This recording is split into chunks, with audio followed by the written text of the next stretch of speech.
दोस्तों, यदि आप 10th क्लास का स्टूडेंट हैं तो इस वीडियो को स्किप ना करें, क्योंकि इस वीडियो में हम चर्चा करने वाले हैं क्लास 10th के हिंदी सब्जेक्ट के लेसन नंबर 7, जिसका नाम है परंपरा का मूल्यांकन।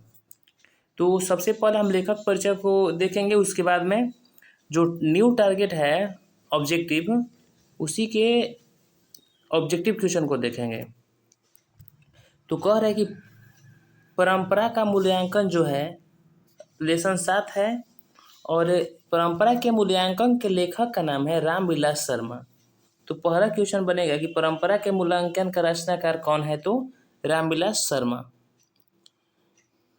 रामविलास शर्मा जी परंपरा के मूल्यांकन का रचनाकार हैं। अब रामविलास शर्मा के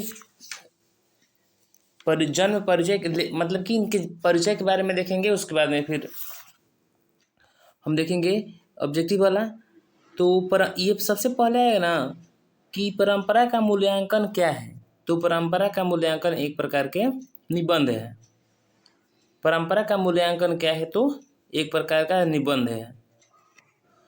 तो देखते हैं सबसे पहले ऑब्जेक्टिव, यहाँ से 3 गो आ गया। पहला ऑब्जेक्टिव कहेगा कि परंपरा का मूल्यांकन क्या है, तो निबंध है। परंपरा के मूल्यांकन का परंपरा के मूल्यांकन किसने लिखा था, तो रामविलास शर्मा ने। अब देखते हैं रामविलास शर्मा जी के बारे में। जन्म परिचय कि हिंदी आलोचना के महत्वपूर्ण हस्ताक्षर डॉक्टर रामविलास शर्मा का जन्म 10 अक्टूबर 1912 ईस्वी में उत्तर प्रदेश के उन्नाव जिले के एक छोटे से गांव ऊंचेगांव सानी में हुआ था। ऊंचेगांव सानी में इनका जन्म हुआ था, जो कि उत्तर प्रदेश के उन्नाव जिले में है। तो यहाँ से ऑब्जेक्टिव एकदम अइबे करेगा कि रामविलास शर्मा का जन्म कब हुआ था, तो 10 अक्टूबर 1912 ईस्वी में। कहाँ हुआ था, तो उत्तर प्रदेश के उन्नाव जिले के ऊंचेगांव में। तो अब आगे बढ़ते हैं,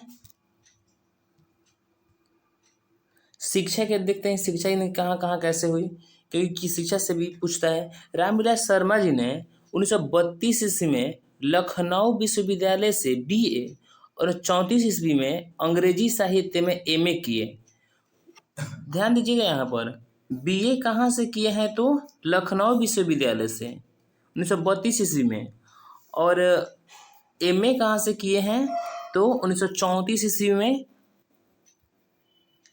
MA किए हैं। 1934 ईस्वी में कह कि MA करने के बाद 1938 ईस्वी तक शोध कार्य करते रहे। इन्होंने 1938 से 1943 ईस्वी तक लखनऊ विश्वविद्यालय के अंग्रेजी विभाग में अध्यापन कार्य किया। इसके बाद रामविलास जी 1971 ईस्वी में आगरा के बलवंत राजपूत कॉलेज में अध्यापन कार्य करते रहे। बाद में क्या हुआ कि शर्मा जी आगरा विश्वविद्यालय के कुलपति के अनुरोध पर KM हिंदी संस्थान के निदेशक बने। KM हिंदी संस्थान के संस्थापक बने, और यहीं से 1974 ईस्वी में सेवानिवृत्त हो गए। 1949 से 1953 ईस्वी तक रामविलास शर्मा जी भारतीय प्रगतिशील लेखक संघ के महामंत्री पद पर। ये कोई जरूरी नहीं है, ये सबसे क्वेश्चन नहीं आएगा। जन्म दे दिए, जन्म कब हुआ था, तो याद रखिएगा रामविलास शर्मा जी का जन्म कब हुआ था, तो 10 अक्टूबर 1912 ईस्वी में। कहाँ हुआ था, तो उत्तर प्रदेश के उन्नाव जिले के ऊंचेगांव सानी में। आगे मृत्यु के बारे में देख लेते हैं, इनकी जो साहित्यिक रचना है उसके बारे में देख लेते हैं। कह रही कि मृत्यु जो है इनके रामविलास शर्मा जी की मृत्यु 2000 ईस्वी में 30 मई 2000। जन्म से आ गया, जन्म से आता है, मृत्यु से आता है, ये दुगो एकदम आएगा ही आएगा। तो जन्म कब हुआ था, तो 1912 में, 10 अक्टूबर 1912 में, और मृत्यु 30 मई 2000 ईस्वी में। आगे कह रहे हैं कि कहाँ हुआ था, तो दिल्ली में हुआ था। जन्म कहाँ हुआ था, उत्तर प्रदेश में, मृत्यु कहाँ था, दिल्ली में। रामविलास शर्मा जी की अन्य प्रमुख रचनाएं आचार्य रामचंद्र शुक्ल और हिंदी आलोचना भारतेंदु हरिश्चंद्र, प्रेमचंद्र और उनका युग, भाषा और समाज महावीर प्रसाद द्विवेदी और हिंदी नवजागरण, ये सब उनकी रचनाएं हैं। भारत की भाषा समस्या, नई कविता और अस्तित्ववाद, भारत में अंग्रेजी राज्य और मार्क्सवाद, भारत की प्राचीन भाषा परिवार और हिंदी विराम चिन्ह, बड़े भाई, ये सब जो है इनकी प्रमुख रचनाएं हैं। यहाँ से क्वेश्चन एकदम देखिए, ये साहित्यिक रचना है ना, साहित्यिक रचना से भी आता है कि उनकी रचनाएं कौन कौन सी है। और देखिए ये तो क्वेश्चन एकदम आएगा ही आएगा, क्या है कि राम विलास शर्मा जी को निराला की साहित्य साधना पुस्तक पर साहित्य अकादमी पुरस्कार मिल चुका है। ये एकदम पक्का आएगा कि रामविलास शर्मा जी को किस पुस्तक पर साहित्य अकादमी पुरस्कार मिला, तो निराला जी की साहित्य साधना, निराला की साहित्य साधना पुस्तक पर। अब थोड़ा सा देखते हैं कि क्या है इस पाठ में, पाठ परिचय पर देख लेते हैं। अगर प्रस्तुत निबंध परंपरा का मूल्यांकन जो है रामविलास शर्मा द्वारा लिखित है और यह परंपरा का मूल्यांकन नामक पुस्तक से संकलित है। ठीक है, प्रस्तुत निबंध जो है समाज, साहित्य और परंपरा के पारस्परिक संबंधों की सैद्धांतिक एवं व्यवहारिक मीमांसा को एक साथ समेटते हुए रूपाकार को ग्रहण करता है। इस निबंध में लेखक परंपरा के ज्ञान, समझ और मूल्यांकन के विवेक बोध को उजागर करने के साथ साहित्य की सामाजिक विकास में क्रांतिकारी भूमिका को भी स्पष्ट रूप से दर्शाता है। लेखक इस निबंध से नई पीढ़ी में परंपरा और आधुनिकता का युगानुकूल नई समझ विकसित करने में एक सार्थक हस्तक्षेप करता है।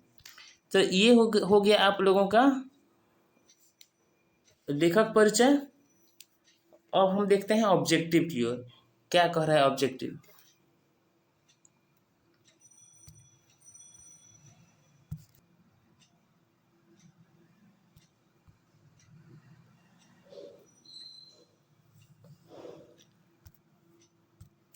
तो परंपरा के मूल्यांकन अब टारगेट बुक से जो भी ऑब्जेक्टिव है, अब तक जितना क्वेश्चन आया हुआ है और कौन कौन से संभावित क्वेश्चन है उसको देखेंगे।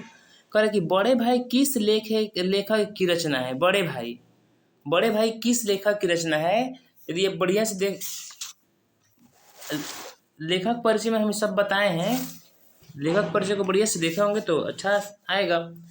सब क्वेश्चन आप बताइएगा। कह रहे कि बड़े भाई किस लेखक की रचना है, तो बड़े भाई हो जाएगा रामविलास शर्मा। रामविलास शर्मा जी क्या है, निम्नलिखित में से कौन हिंदी साहित्य के महत्वपूर्ण हस्ताक्षर थे। हिंदी साहित्य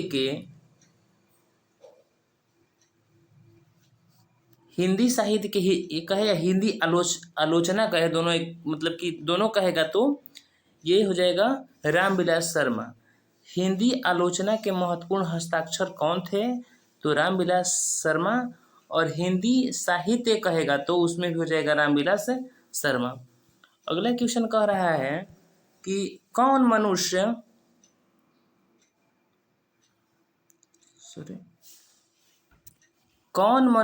के संपूर्ण जीवन से संबद्ध है। कौन मनुष्य के संपूर्ण जीवन से संबद्ध है, तो इसका राइट आंसर हो जाएगा साहित्य। वह विचारधारा जो चेतना या भाव को मूल पदार्थ मानती हो उसको क्या कहते हैं, तो उसको हम लोग कहते हैं भौतिकवाद। सारे यूरोप के लोग किस सभ्यता से प्रभावित थे। सारे यूरोप के लोग किस सभ्यता से प्रभावित थे, तो वो हो जाएगा एथेंस की सभ्यता से। एथेंस की सभ्यता से। शेली और बायरन कहाँ के थे। शेली और बायरन कहाँ के थे, तो यूनान के थे।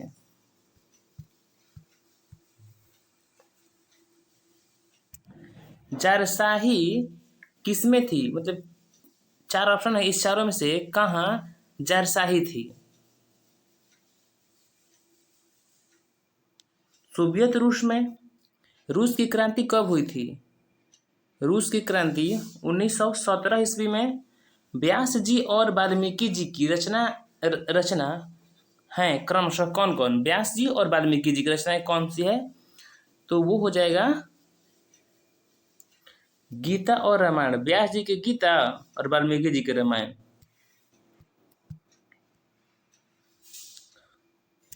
परंपरा का मूल्यांकन किसकी पुस्तक है? परंपरा का मूल्यांकन कहेगा तो रामविलास शर्मा।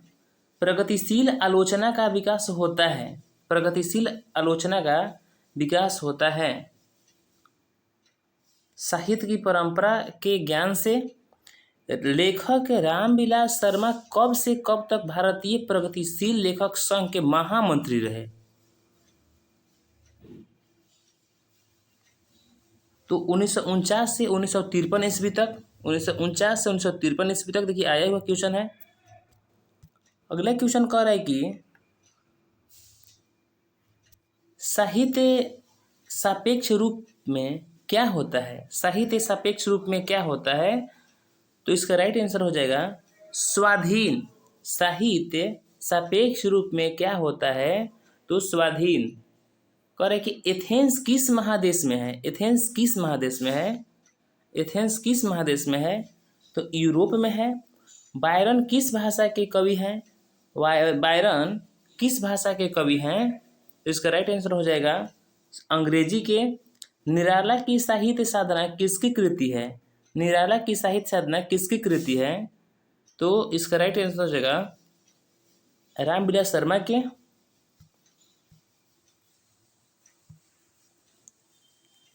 कह रहे कि द्वंद्वात्मक भौतिकवाद मनुष्य की चेतना को आर्थिक संबंधों से प्रभावित मानते हुए उसकी स्वाधीनता स्वीकार करता है। द्वंद्वात्मक भौतिकवाद मनुष्य की चेतना को आर्थिक संबंधों से प्रभावित मानते हुए उसकी स्वाधीनता स्वीकार करता है। यह पंक्ति किस शीर्षक पाठ की है? तो ऑप्शन आप लोग के अगला पेज में है।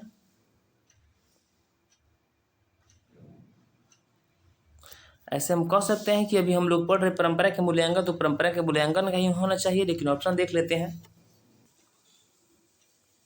ये ऑप्शन है 4 आप लोगों का। तो इसका राइट आंसर हो जाएगा वही परंपरा के मूल्यांकन। दूसरों की नकल कर लिखा गया साहित्य कैसा होता है? दूसरों की नकल कर लिखा गया साहित्य कैसा होता है? तो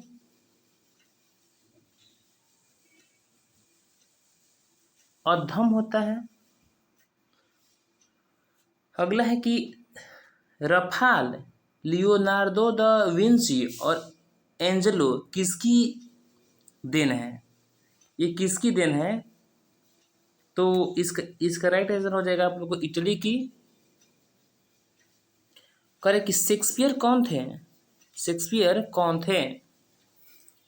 तो शेक्सपियर एक प्रकार के नाटककार थे।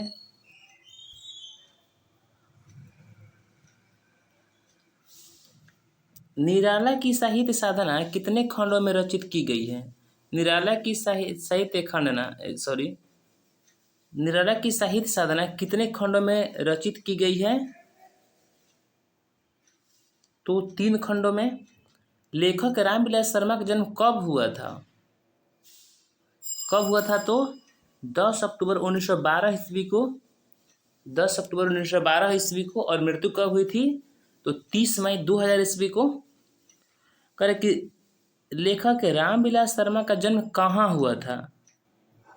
तो इसका राइट आंसर हो जाएगा ये उच्चगांव सानी। प्रेमचंद और उनका युग किसकी रचना है? प्रेमचंद्र और उनका युग जो है, अभी तो पढ़ रहे हैं हम रामविलास शर्मा महोदय के बारे में, तो वही हो जाएगा राइट आंसर।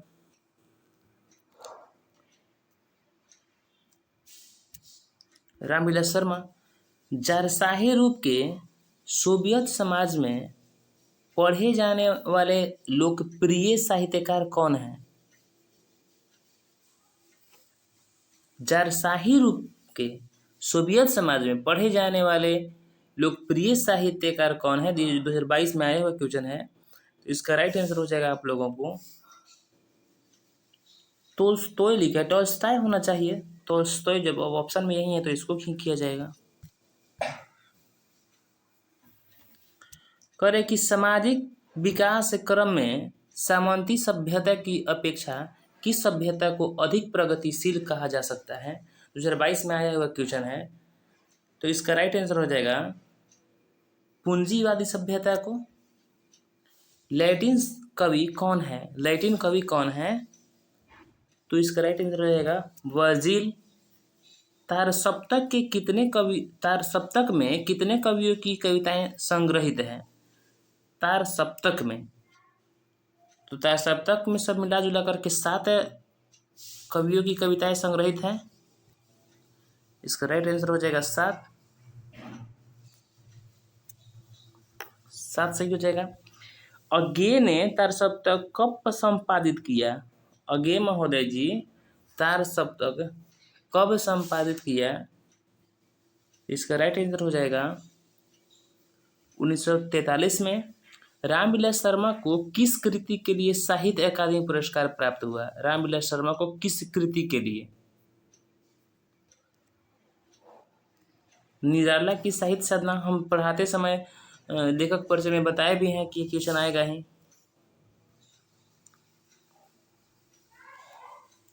मनुष्य और परिस्थिति का संबंध है क्या? कैसा? तो द्वंद्वात्मक। भारतेंदु हरिश्चंद्र किसकी रचना है? भारतेंदु हरिश्चंद्र किसकी रचना है?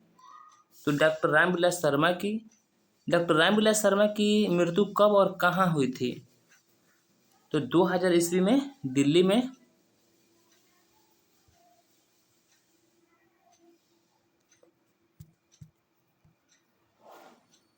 साहित्य की परंपरा का पूर्ण ज्ञान किस व्यवस्था में संभव है? समाजवादी व्यवस्था में। परंपरा का ज्ञान किनके लिए आवश्यक है? परंपरा का ज्ञान किनके लिए आवश्यक है? तो इसका राइट आंसर हो जाएगा जो लकीर के फकीर न होकर क्रांतिकारी साहित्य की रचना करें उनके लिए आवश्यक है। अगला है कि भारतीय की राष्ट्रीय क्षमता का पूर्ण विकास किस व्यवस्था में संभव है? समाजवादी व्यवस्था में।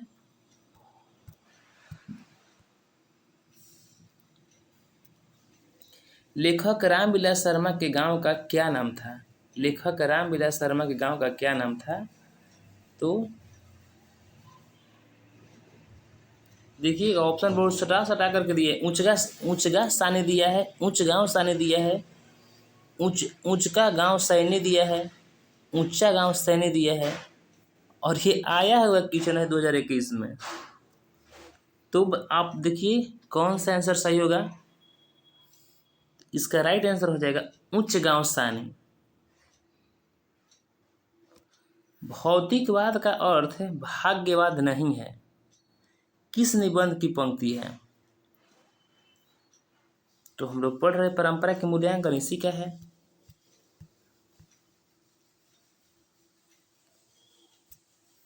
परंपरा का मूल्यांकन शीर्षक पाठ्य साहित्य की कौन विद्या है? ये भी हम बताए थे कि ये भी क्वेश्चन आएगा। निबंध आया हुआ क्वेश्चन 2021 में।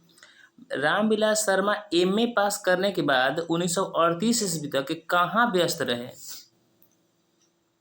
शोध कार्य में। सभी समझ लीजिए कि सभी क्वेश्चन बार बार हम कह रहे हैं कि ज़्यादा से ज़्यादा क्वेश्चन आ रहा है लेखक परिचय से, इसलिए लेखक परिचय को देखना बहुत ही आवश्यक है। संभव हो तो लेखक परिचय को आप लोग कॉपी पर नोट करके उसको याद कर लीजिए, क्योंकि देख रहे हैं ना ज़्यादा से ज़्यादा क्वेश्चन आ रहा है। रामविलास शर्मा का लेखन कौन है? रामविलास शर्मा का लेखन कौन है? तो भाषा और समाज भी है, ये भी है, भारत की भाषा समस्या भी है, विराम चिन्ह भी है। तो राइट आंसर हो जाएगा इसका इनमें से सभी। सामंती दुनिया में महान कविता के 2 ही केंद्र कौन कौन से थे? तो इसका राइट आंसर हो जाएगा आप लोगों को भारत ईरान। शर्मा जी ने पुरस्कार की राशि किसे दान स्वरूप दिया था? तो भारत सरकार को जो इनको पुरस्कार मिला था उसकी राशि भारत सरकार को दान के रूप में दे दिए थे। अगला क्वेश्चन है कि रामविलास शर्मा ने बीए कब पास किया? बीए कब पास किए थे? तो इसका राइट आंसर हो जाएगा आप लोगों को 1932 ईस्वी में। इसको याद रखिएगा क्योंकि ये क्वेश्चन बहुत इंपॉर्टेंट है कि शर्मा जी पुरस्कार की राशि किसे दान स्वरूप में दिए थे, ये क्वेश्चन आ सकता है। तो भारत सरकार को रामविलास शर्मा जी बीए कब पास किए? तो 1932 ईस्वी में। आदिम का शाब्दिक अर्थ होता है क्या? आदिम, तो आदिम का शाब्दिक अर्थ होता है अति प्राचीन। हमारी राष्ट्रीय आवश्यकता क्या है? हमारी राष्ट्रीय आवश्यकता वो है समाजवाद। पुरानी संस्कृति से कौन नाता नहीं तोड़ती है? पुरानी संस्कृति से कौन नाता नहीं तोड़ती है?